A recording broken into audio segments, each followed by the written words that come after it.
We're excited to have Dr. Brad Cucchetti with us today on Doctors Unscripted. Dr. Cucchetti is from Cucchetti Orthopaedics here in Arcadia, so excited to have him here.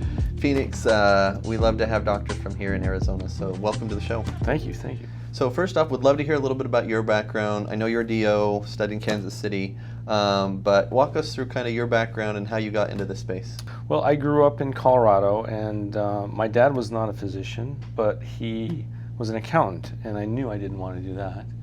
But he was on the board of the local hospital, and so most of his friends were doctors, and I really liked hanging out with them, and I got to shadow a few of them in high school. Mm-hmm. And so then when I got to college, the science came pretty easy, and it was a pretty easy decision for me to pursue medicine. Oh, that's awesome. So, yeah. So, I mean, in school, obviously, first choice as an undergrad, it's I just want to be a doctor, right? And then after that, you have your specialties and your subspecialties. Right. What drew you to orthopedics? Well, I really struggled with that. You know, I liked everything. I honestly really did. And ultimately, in between my third and fourth year, when you kind of have to make a decision, I decided I wanted to be a surgeon. You know, and then it became what type of surgery really made me feel the best. And so it was orthopedics really that I was drawn to, and that's how I matched in orthopedic surgery. So. Oh, that's awesome. Yeah. So one of the things that we've had a couple different orthopedic surgeons here on the show. Most people that we've talked to that do kind of the shoulders and knees like you do a lot of replacements. You do a lot of arthroscopic. So I'd love to kind of hear why you focus so heavily in that and what kind of outcomes you're seeing. Yeah, so you know, I have done joint replacements in the past, but I really kind of wanted to focus on the minimally invasive and arthroscopic solutions, just because I think, you know, people are trying to do more and more as they age, and joint replacements just aren't always the best option.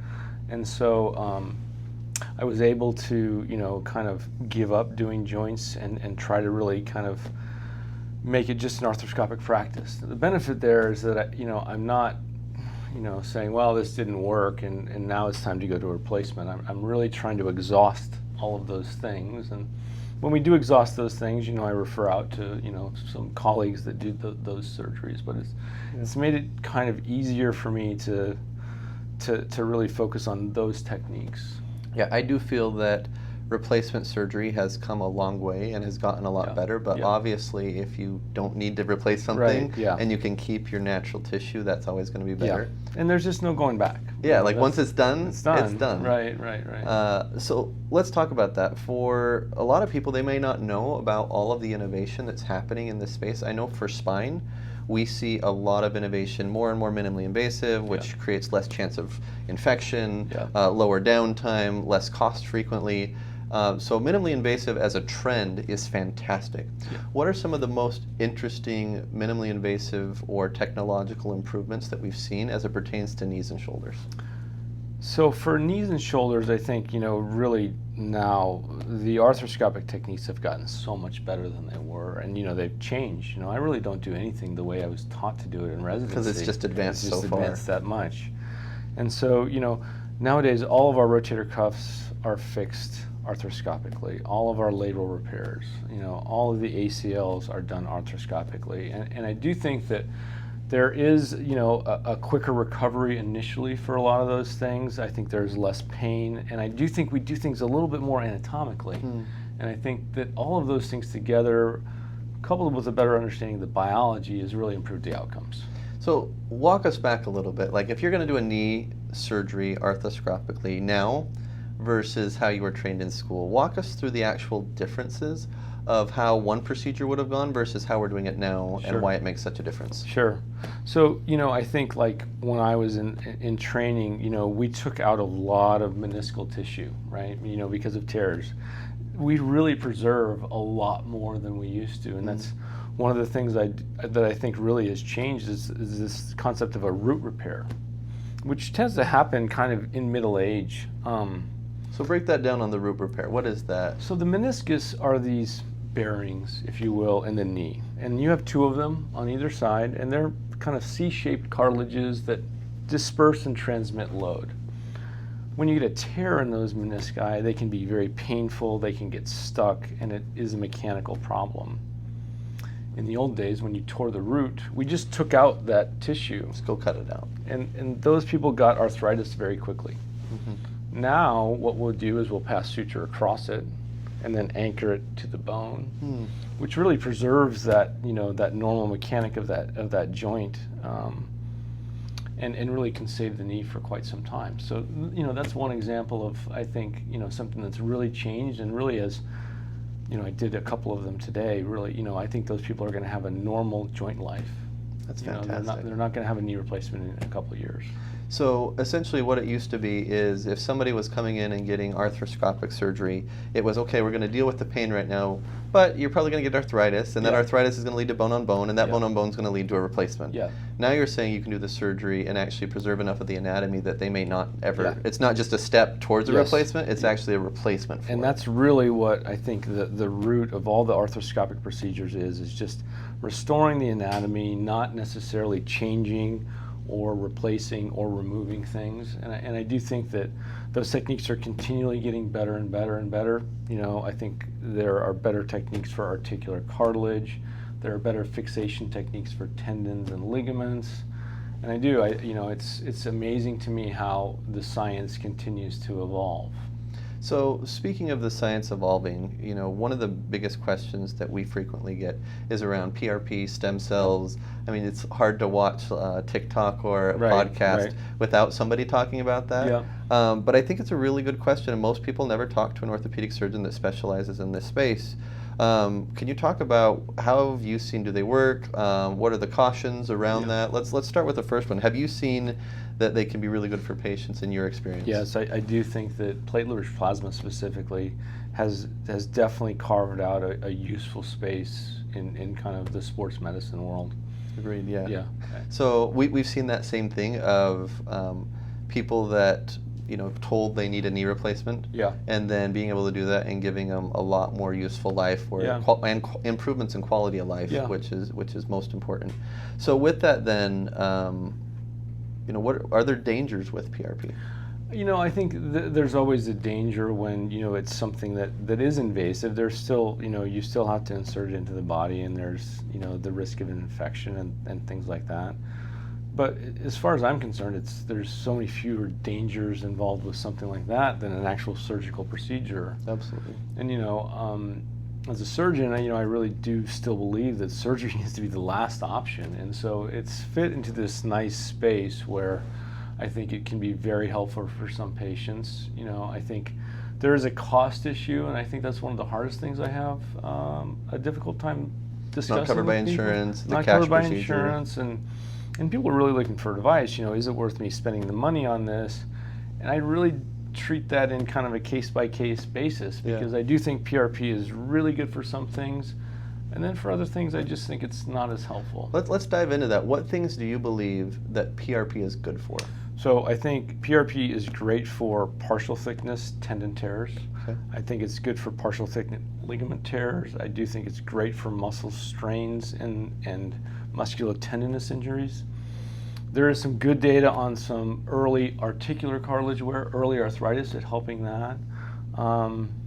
Those are the main things that I really focus on. That's great. So other side of the coin then, you mentioned that PRP is not the end-all be-all, fix everything. Right. What are some of the things that you feel like it's not good for?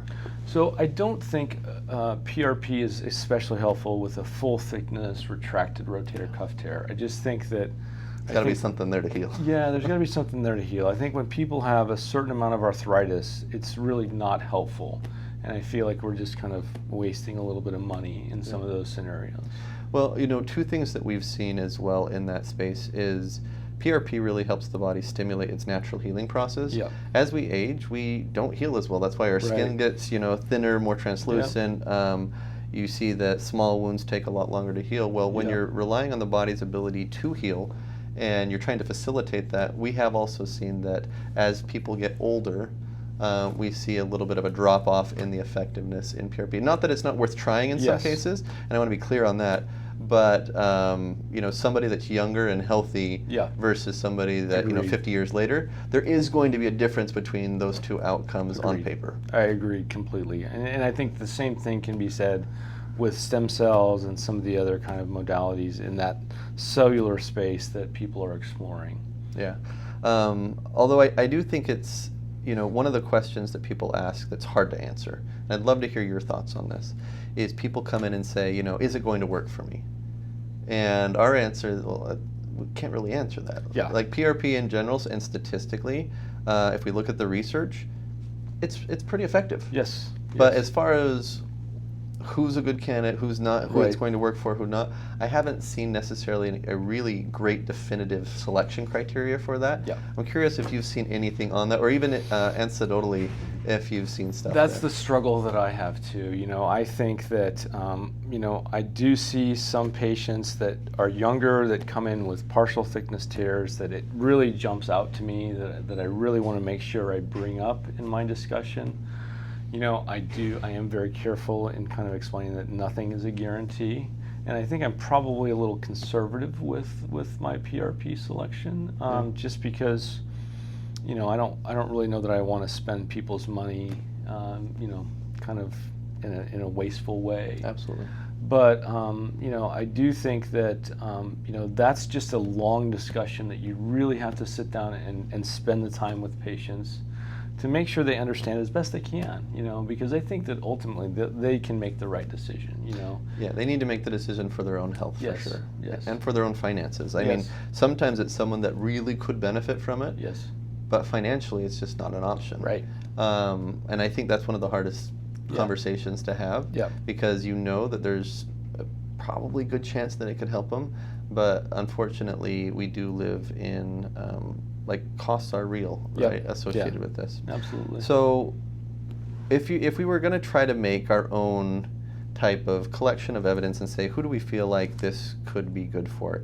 Help me out to build this. So one, we just kind of talked about, generally if it's a partial Yes. tear of some type, early arthritis, Early. young- No mechanical axis changes, nothing like that. younger, healthier, not overweight necessarily, anything there? Yeah, I think the younger part in this part of the country is that's a moving target because I agree with that. we have 50 a lot is still young. 50 I wanna be is clear still with very that. young, yeah, and I do think that when I look at someone physiologically, I really am kind of, how often do they exercise? How do they eat? And I do think we have a lot of older patients that are really pretty healthy. Yeah. And so I don't have a hard number that I say, oh, you're just too old for this. But I do think that if we can get something in that kind of before 60, I think that's really Higher incidence, maybe. Yeah. Not that it won't work. Not that it won't work, higher but I think incidence. again we're talking about the growth factors and the tissue regeneration, and I just think that platelet layer is more potent, with the younger cells probably. Well, and when I say age, I think it's more physiologic age than Yeah. actual age. Absolutely. And you can have 80-year-olds that look like they're Yeah. 60, and you can have 60-year-olds that look like they're 80. Absolutely. And a lot of this is, diet, exercise, habits, routine. And I do think that if you're relatively healthy and active, and you're physiologically younger age, this could be a great option, Absolutely. right? Whereas if it's the Absolutely. opposite, you know, heavy smoker, other health issues, we start to look at that and say, okay, well, maybe it's not quite as effective. I almost always throw out age first thing. It just is. It's a number that I don't think tells me as much as some of the other things that are out there that really can, how is this going to heal? We have a lot of patients in this town that, they're still playing pickleball 7 days a week. They work out more than, my 30-year-olds. And so I think age is a number. I 100% agree, and I think that's a really great perspective of don't think just because of a number on paper that it may not be a good option for you. It's good counsel. Yeah. So kind of moving on then to, talking about PRP, I do think that it's a great topic. I'm sure we could talk the whole hour about that. Sure. But one of the things that I would say is, we talked a little bit about knees. I'd love to talk about shoulders. Advancements in shoulder technology. This is something that I feel like we've been able to see, whether it's pitchers or people that, have these big rotator very public injuries, to somebody who, you know, is playing pickleball and has a shoulder injury. The technology around there has improved. Can you talk to us about, we talked knee, let's talk shoulder. What are the improvements in process, procedure, and outcomes for arthroscopic shoulder surgery? Well, you know, I think the first thing is process. You know, I really do think that just about everyone now is fixing these arthroscopically. You can see everything better. You can reach everything better arthroscopically. You have better access to the tissue, and that's been, you know, one big thing. The second thing is that the fixation devices have improved. The anchors, the sutures. The anchors are no longer metal. They're made of a biocomposite material. The sutures and tapes are made out of a PVC derivative, which is super high strength. And so the fixation devices have really, you know, really quite improved. And then I think it's also our understanding of the biology and what's happening at the repair site and how we can kind of optimize the things that are happening in those areas. And I think all of that also gets coupled with the post-operative course, where, you know, the therapy is just as important, and they're still making improvements in how they move these quickly. You know, not that long ago, rotator cuff tears were in a sling for 6 weeks. Now they're only in a sling for 3 weeks, right? Wow. And so they don't have that stiffness that they're having to kind of get through, and I do think that really speeds up at least their pain. Maybe not their strength, but it really does kind of speed things up that way. So you mentioned that there's been improvements in materials area. Why is that important? So you mentioned that we don't do metal, we do a biocomposite. You mentioned that the fixation devices are made from these different, more technologically advanced materials. Why don't we use metal fixation? What difference would that be in outcomes and recovery? So the problem with metal is really pretty simple, and that's that if metal ever has to come out, you're stuck with a hole, right? And a lot of these areas are limited real estate areas where, you know, we may have to go back and do something else, and it's really difficult to span gaps and bridge, you know, kind of tissue that isn't there or isn't very good. And so the anchors now are designed for bone to grow through them over time, right? And so that bone is native and, you know, will act like normal bone. And so, you know, that has really kind of taken the place of those traditional metal anchors that we really used, you know, years ago. Also, the suture is this PVC derivative that now also is incorporating collagen and has other types of healing factors that really can kind of add to the kind of robustness of the repair, and I think also ultimately speed up the biology of what we're trying to get to happen at that site. Well, so the technology behind the materials is actually facilitating healing as well. Yes, absolutely. That's fantastic. Yeah. So, you know, I think we do hear a lot about shoulder and knee surgeries arthroscopically. You mentioned earlier that you do some stuff around elbows and hips. Don't know a ton about that. I'd love to hear, like, what are you doing for elbows and what types of cases, what's the procedure look like for that? So, you know, most of the work I do around the elbow is tendon work, you know, the biceps tendon, the lateral epicondyle. With tears and stuff stuff with like that? tears. And so, you know, lateral epicondylitis, that tennis elbow that is so pervasive, you know, that I do think has a great indication for PRP. But there are some people that, you know, they have exhausted all of those things, and ultimately I'm going into that spot and I'm tying the tendon back down to bone and just trying to start the biology over again, basically. Oh, wow. And so, you know, it's very similar with hips. You know, I think that there's a lot of guys out there that are doing hip arthroscopy where they're fixing labral tears and more than likely preventing arthritis from developing in those hips. And so I think that's kind of a really interesting part of orthopedics right now. But again, all of those things are still an evolving science, and, you know, it is amazing to me that I have patients that, you know, I fixed one shoulder and 5 years later I fixed another shoulder in a different way. That's interesting. So how common is it that you, like, when you do a shoulder, knee, hip, elbow, that you do a surgery like this and you're going to have to go in and have to do a revision again? It should not happen. Okay. You know, what are the complications or issues that make it to where you have to do it? So typically, the ones that I worry about, a lot of these patients don't have much pain after surgery, and my younger men cannot be trusted because they can get moving a little too fast.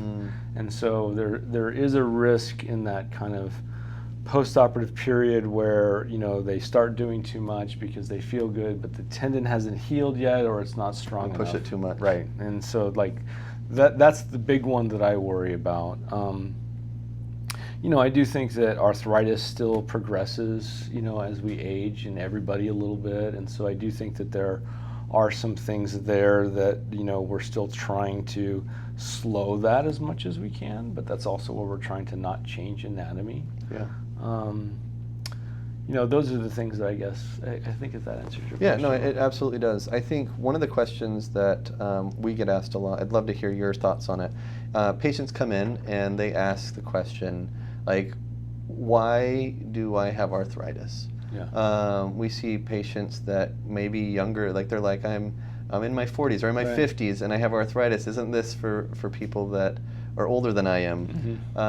And obviously we go through our process, but how do you answer that question when you're talking with patients? Well, I do think that unfortunately, sometimes it's just mom and dad's fault. I just think that there's a genetic component that a lot of people have. There's an anatomic component that they inherited from mom and dad as well. Angles and friction. And the version of their hips, and whether you're knock-kneed or bow-legged, those kinds of things.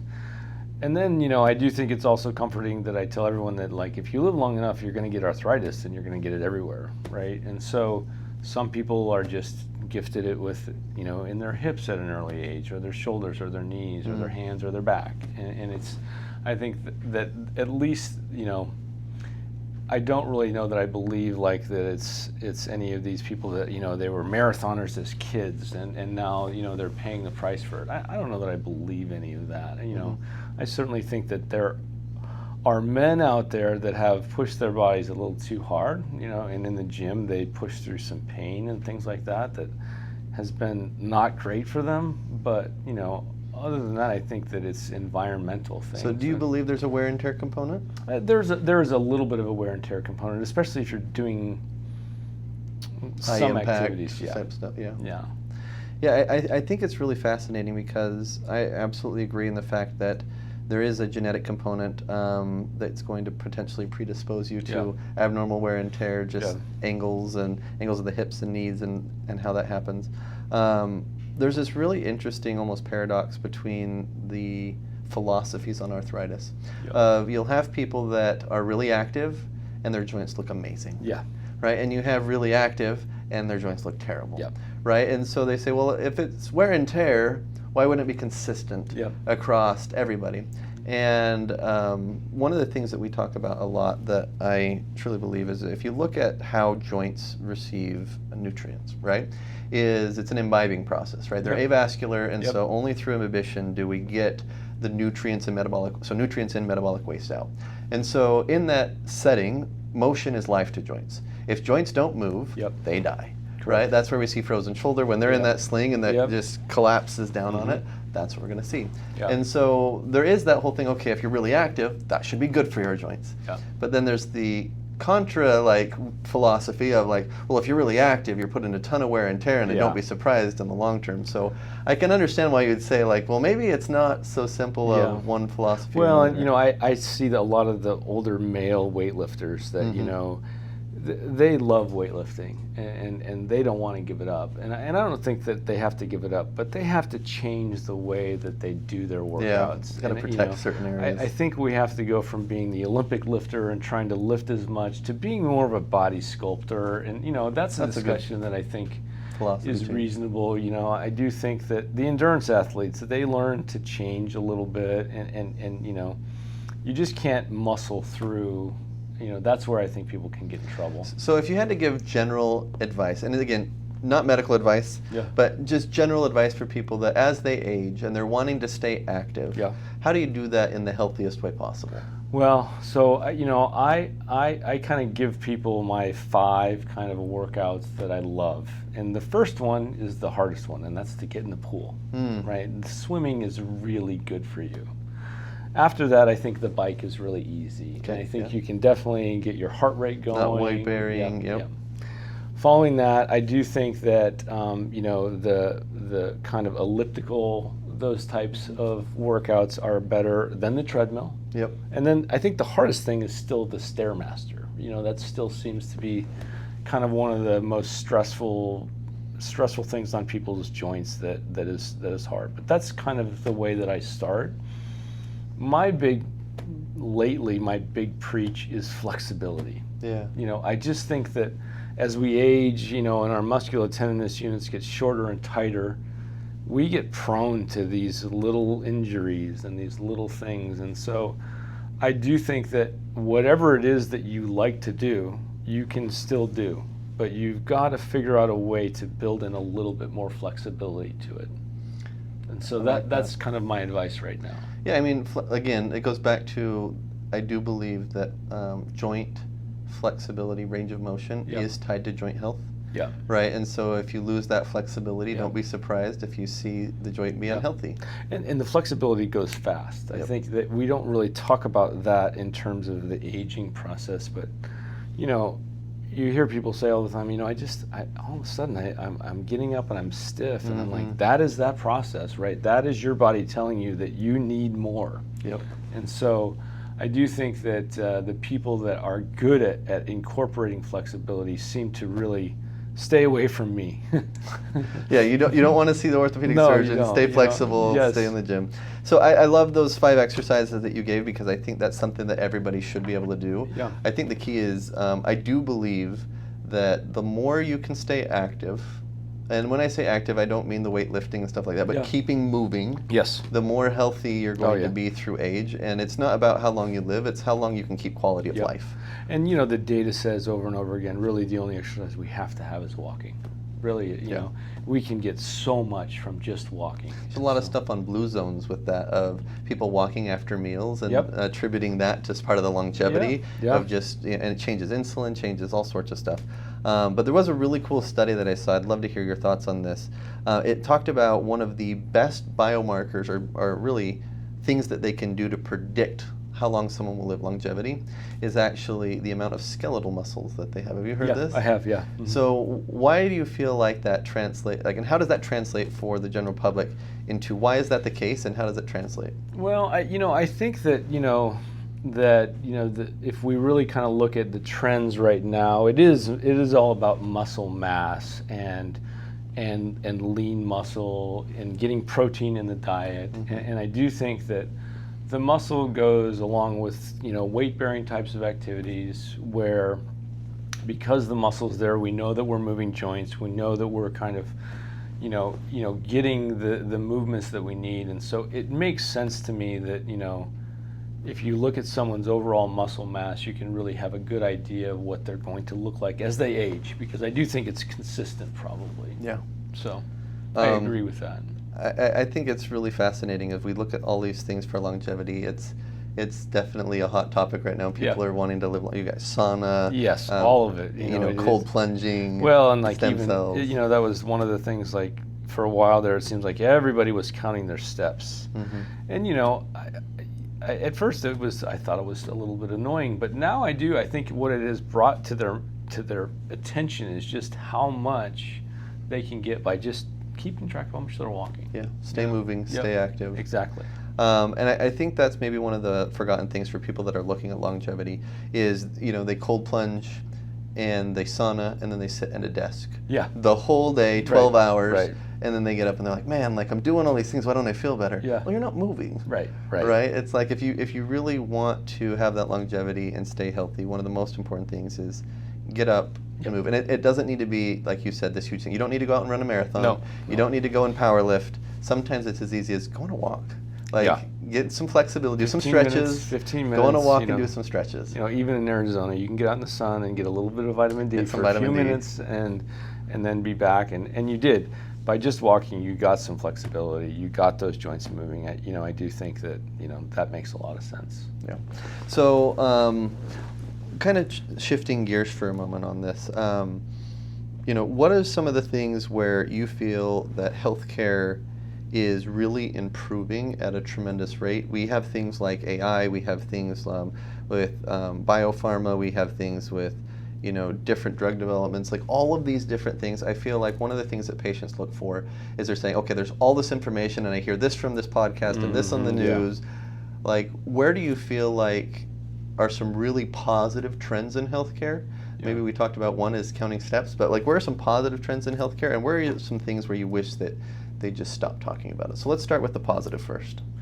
So the positive stuff, I think, all of the GLP-1 talk out there, I think it's made people kind of rethink metabolism a little bit, and I do think that ultimately, when people lose just a little bit of weight, I do think it helps their joints, right? I was going to say, as an orthopedic surgeon, what is your opinion on Ozempic and GLP-1s? I've seen good things from it.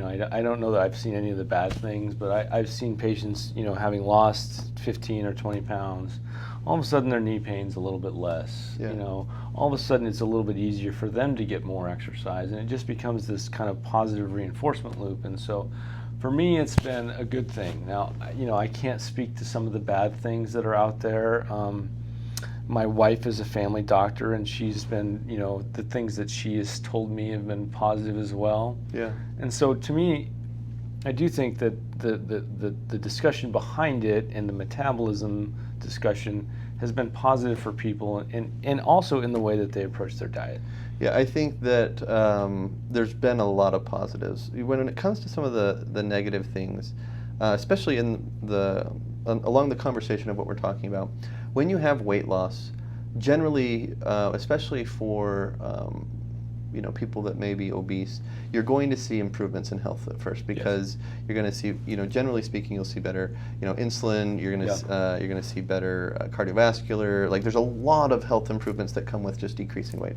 When I was doing some continuing education this last week, and one of the things they said is through the weight loss with GLP-1s, it's and there's a couple different numbers, but all of them are about 50% of the loss is fat, but 50% of the loss is skeletal muscle. Yeah. And I think that can be scary because when you're losing, and this is for people that are only taking it and not doing stuff to preserve it, right? I think really good general advice is that if you're on GLPs, you need to be looking really carefully at how active are you. Yes. Like, trying to preserve skeletal muscle is really, really important. And then two is the nutrition. Like, if you're eating way less, what you eat becomes really important. Yes. Right? Like, are you getting enough of the right nutrients and vitamins and minerals and stuff like that? And I do think that is probably one of the negatives. Like, it just can't be just getting on one of those GLP-1s. It has to be coupled with the dietary part and really looking at your diet, and the exercise part. And I mean, that's been true forever,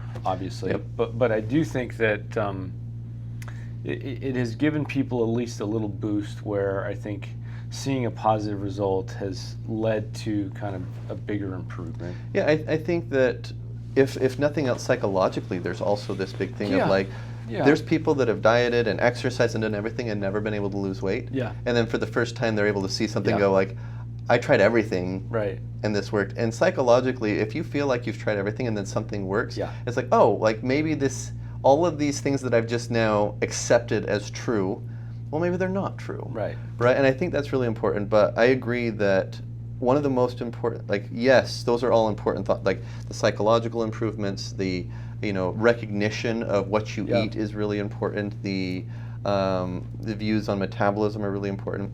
I think the counterpart of this is, because it's spread so quickly. Yes. A lot of the general guidelines of what people need to do on top of taking it are not widely accepted yet. Right. And I think that's where having great conversations like this, if we can educate the public on anybody that's on there, it's stay active, stay moving, do what you can to preserve skeletal muscle, be very, very, like, you need to take a conscious effort at getting the right nutrients. Yes. Because one of the things that we look at with metabolism, like, you have all these people, it's like organic, it's non-GMO, they're looking at all these things, and I actually believe there's a lot of truth to that. However, if you're obsessing over that and not looking at, am I getting the right mineral contents for my bone density? Am I getting the right, am I getting enough vitamin D? You mentioned that earlier. Am I getting enough magnesium? I think there was another study that said something like magnesium is one of the most like people are most nutrient deficient in, Yeah. like any mineral is magnesium. And so when you eat less, we normally get our minerals and our vitamins from food. All of it, yeah. Like if you're not supplementing, it's from food, Right. And so if you're going to do those, how much more important it is to say, make sure that you're getting enough of the right type of food to get those minerals, to get those nutrients. I think that's generally, people need to look closer at that. Yeah, and I think it's, if you're going to be on one of those medicines, I think you can't stop there. You just need to be getting advice from everybody else that you can. You know, you need to be getting advice from your trainer. You need to be getting advice from your primary care doctor or a dietitian, because I do think that is how it really has a positive benefit, is when it's all three of those things.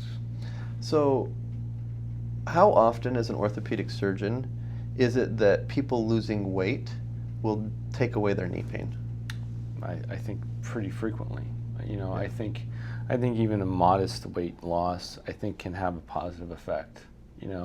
Where even if they lose 15 pounds and all of a sudden then that extra walk to the mailbox or around the block doesn't cause pain, or you're not fearful of it, or you're not even thinking about it, you just do it, then all of a sudden, again, I think it really can affect things in a positive fashion. I don't know that it's everything, obviously, and I certainly am not an expert in that kind of stuff, but I do think that when we have had success with helping people with their weight loss, it has been kind of really, they seem to really notice, like, this 10 pounds really helped my knees a lot. Right? Well, my question around that's interesting here is, you look at the biomechanics, which we were talking about earlier, which is the wear and tear. Well, if there's more weight, you can't ignore physics and additional pressure into those joints. Your meniscus is meant to absorb a lot of that pressure. Well, at what point does the mechanism begin to fail because of weight? So there's that whole conversation. But then there's the other component, which is fat tissue is actually very inflammatory. Right? And so oftentimes what we see is, in a loss of weight, we also see a decrease in inflammation.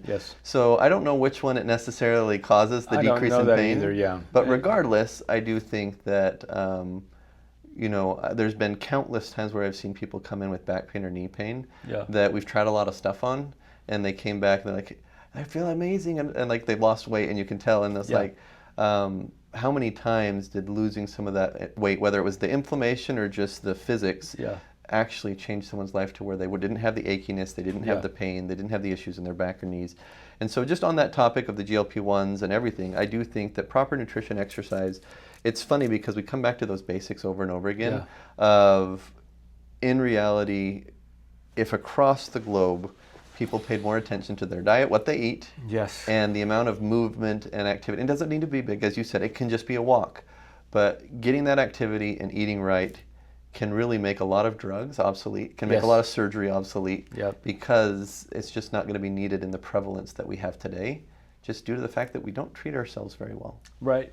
Agreed. And that's where I love any gain that they get, because it starts this positive feedback loop where all of a sudden, the attitude improves, right? I'm seeing progress, and then they add something else, and it really becomes that's when it becomes really rewarding, because those people that are stuck for so long, I can't get out of this, there's nothing I can do. I think it gives them hope. I love that. So speaking of hope and stuff like that, what are some of the most positive and rewarding experiences you've had as an orthopedic surgeon?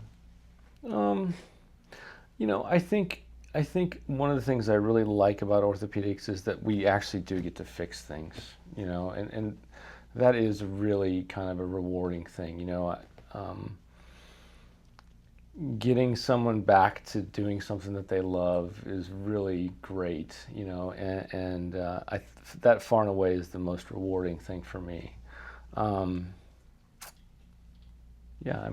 So, like, on that topic then, I feel like when we have people in pain, we treat like patients that come into any of our companies or to yours, a lot of them have a similar circumstance. they're in pain, they're looking for a solution. But what I've seen is a lot of those patients have lost hope. Yeah. They feel like they've tried a lot of stuff, Yeah. they're still in pain.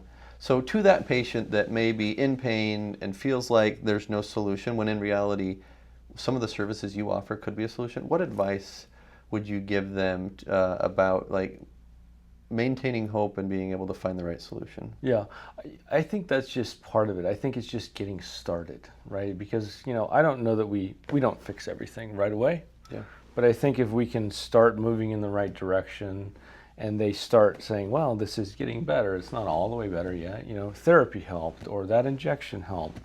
You know, I think just getting the ball started really kind of, you know, gets people to pay attention and to refocus on what they're trying to ultimately accomplish. And so for me, it's just, you know, it's that having a little bit of early success, I think really helps people see the end. You know, maybe you can't see the finish line, but you know, you're at least not struggling just to stay above water. Yeah, I think that's such good advice of like sometimes it's just getting started and trying, Yeah. and that's what's most needed.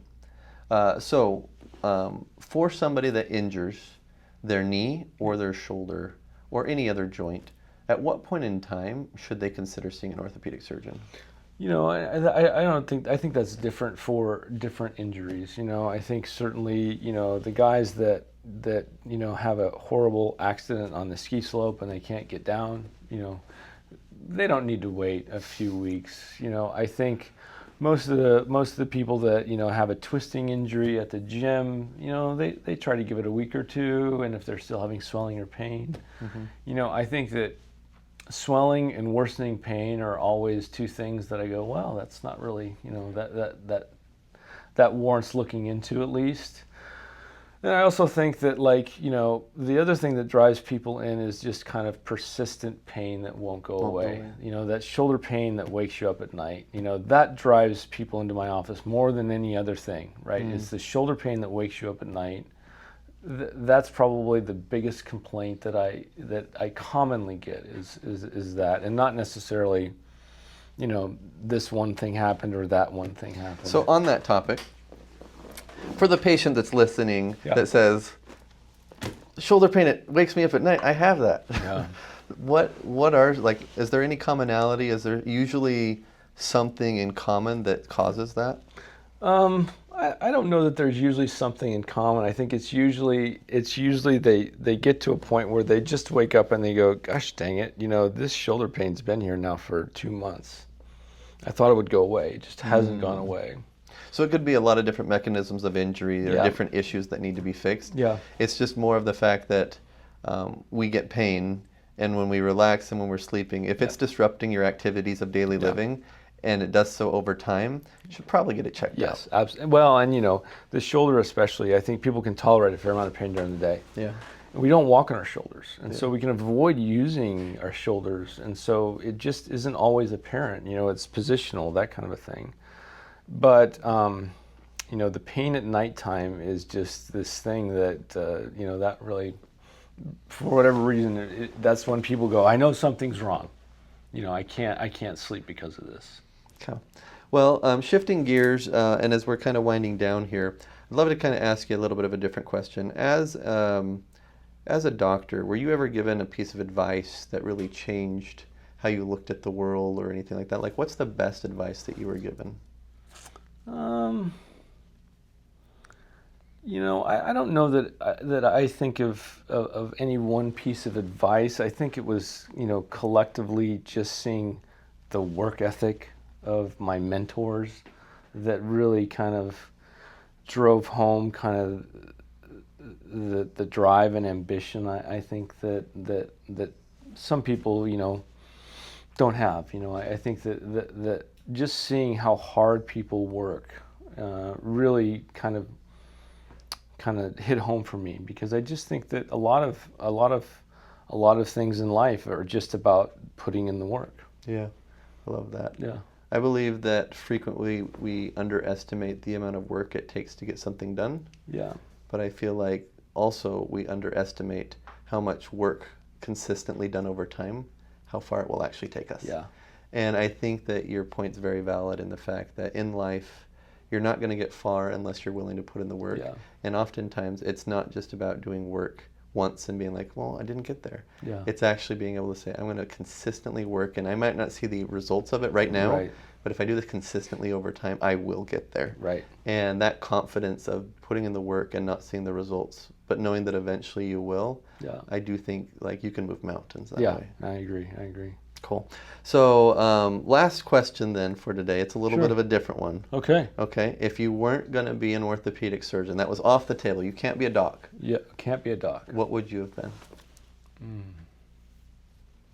Well, I mean, the simple answer would have been, I would have been a scientist, a biochemist, Yeah. something like that. I don't think I'd pick that today. I think I'd pick something like, I take care of a lot of firefighters. They seem to have good work-life balance. Yeah. They seem to be very happy. I go back to that occasionally. But yeah, I think I probably would have ended up somewhere in a science field working in a lab or something like that. So if you Really had to boring. do it over again and you were picking when you were young, it would have been a scientist. But if you're picking now, I'm going to be a firefighter. Yeah. I love that. Yeah. I think that tells a lot, though, because, as a doctor, you care about people. And the commonality between, the reason I love this question is it tells a lot about somebody. Yeah. So the way I read this is that as a doctor, you care about people. And you care about helping, and you care about helping people to get better. And so it's like, if that's off the table, the next thing that you pick is a place that you can actually help and serve people, Yeah, which is a that's true. firefighter. That's So true. again, I feel like the best doctors are those that have that servant mentality of I'm here to serve and help mankind. Sure. And so love to see that in you. For anybody that's looking for a great orthopedic surgeon, here in Arizona, Dr. Cucchetti, I'm really grateful to have you on here. Thank you for Absolute having me. pleasure, and thanks for tuning in, everyone.